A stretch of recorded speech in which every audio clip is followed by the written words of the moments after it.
Ukrainian sovereignty and economic pressure on Russia, but also what Sir Keir called a coalition of the willing, countries that would work with Ukraine on a peace deal and potentially be part of some sort of peacekeeping force. He's a political strategist as well. Tell us, Theo, how important Keir Starmer is at the moment in all these discussions in regard to Ukraine, do you think? Now, here are some of the European NATO leaders at the weekend.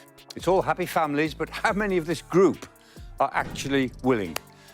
Well, the makeup of the coalition is something that Keir Starmer is keeping fairly quiet about because it's an evolving initiative. They would be prepared to put peacekeepers on the ground in Ukraine should it be deemed necessary, but of course they want that backstop, that security backstop from the United States. But in the wider picture of where we find ourselves right now, the Prime Minister's statement says it all. The ball is in Putin's court. The man who built his career on defending the rule of law just got a public dressing down from Britain's top judge. Keir Starmer, former Director of Public Prosecutions and self-styled champion of judicial independence, has been told to essentially shut up by Baroness Keir after his unprecedented attack on a judge's ruling. How did the Prime Minister, who campaigned on integrity, end up being scolded like a first-year law student? This extraordinary clash between the judiciary and Westminster marks the first time in modern British history that a senior judge has publicly rebuked a sitting PM, revealing cracks in the very foundation of Britain's democratic system. The separation of powers is under threat, and it's coming from the most unlikely source. Keir Starmer's journey to political prominence began in the courtrooms of Britain, where he built a reputation as a staunch defender of human rights. Before stepping into the political arena, Starmer amassed an impressive legal resume spanning decades. He served as a Queen's Counsel and specialized in human rights law, working on high-profile cases. It definitely includes the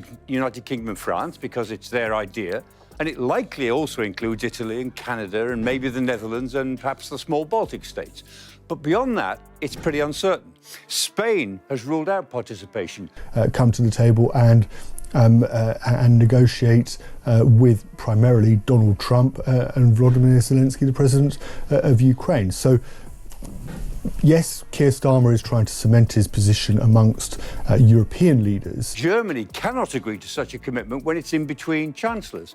Poland has a pretty big army, but is clearly nervous that if it deploys a proportion of its forces to Ukraine, it'll be short of troops to declare any future Russian aggression attack elsewhere in the north. But the real negotiations, the ones that really matter, are between Donald Trump, his team in the US administration, and of course Moscow and Putin's team. That defined the boundaries of justice and civil liberties. His appointment as Director of Public Prosecutions in 2008 marked the pinnacle of his legal career, overseeing the Crown Prosecution Service for 5 years and cementing his status as one of Britain's foremost legal minds. Throughout his campaign for leadership of the Labour Party, Starmer leaned heavily on this background. He portrayed himself as a champion of the rule of law, promising to restore integrity to politics after years of what he characterized as conservative chaos. "I've spent my entire professional life defending the justice system," he once declared, establishing a political identity firmly rooted in his legal experience. This carefully cultivated image made his recent clash with the judiciary all the more shocking to legal observers. The controversy erupted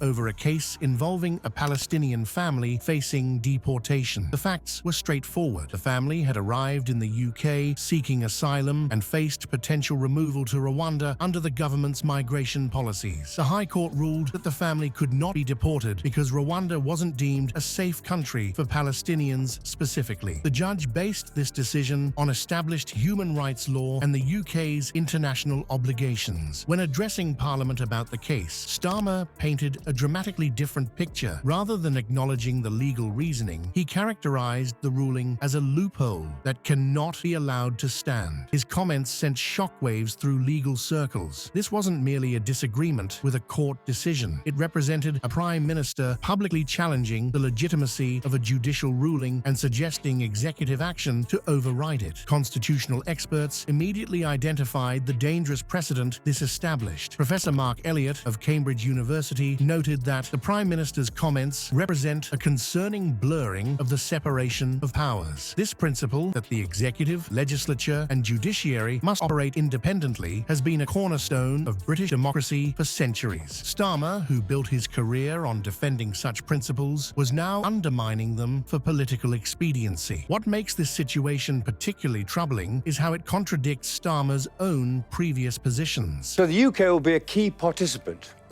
But of its available forces, there would likely be only about, say, 5,000 on the ground at any one time. And there needs to be 3 times as many troops to be available for whatever number is deployed. I'm just going to echo what Theo said, that Starmer is positioning himself amongst European leaders, but in reality, what is he actually achieving? This coalition of the willing, it doesn't seem to be having a lot of willing people. You know, a lot of these nations... Well, there's quite a few members of it. There's a few members, but what are they actually going to contribute? I mean, like, obviously, Poland... So, depending on the involvement, the RAF could play a part.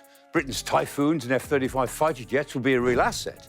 But there are only a handful of squadrons of each of those, and they'd be working very, very hard. Yes, I don't know. We're all still very vague on the details, but everyone seems to be making the right noises. But with only France and ourselves willing to put boots on the ground, openly stating that, I mean, it's somewhat of a kick in the teeth for Starmer in terms of his actual ability to deliver on something. As Director of Public Prosecutions, he frequently emphasized the importance of respecting judicial decisions even when politically inconvenient. In a 2012 speech, he stressed that the independence of our judiciary is not negotiable. It is essential to our democracy. His current stance represents a complete reversal of these deeply held convictions. This pivot appears calculated to appeal to right-wing voters and media outlets that have long criticized activist judges. By adopting the rhetoric of judicial overreach, Starmer is courting constituencies traditionally skeptical of human rights frameworks. Political analysts suggest this represents a broader strategy to reposition Labour as tough on immigration, even at the cost of principles Starmer once defended. The truly unprecedented aspect of this controversy, however, was what happened next. In an almost unheard-of break with tradition, Lady Keir of Walton-on-the-Hill, the Lady Chief Justice of England and Wales, issued a public statement directly addressing the Prime Minister's comments. Such direct engagement between the judiciary and executive is exceedingly rare in British politics. Baroness Keir's rebuke was measured but unmistakable. She stated she was deeply troubled by any suggestion that judges' decisions should be influenced by political pressure or public opinion, adding that public criticism by politicians of individual judgments risks undermining a fundamental principle of our Constitution. Coming from Britain's most senior judge, these words carried extraordinary weight. The statement also pointedly reminded the Prime Minister that the independence of the judiciary is not for the benefit of judges, but for the benefit of all citizens. This reference to civic protections underscored the real danger in Starmer's approach. Undermining judicial independence eventually erodes the rights of ordinary people when they face the power of the state. For a Prime Minister with Starmer's background, this public chastisement represents a stunning fall from grace. Now, France has more than 110,000 troops, but again,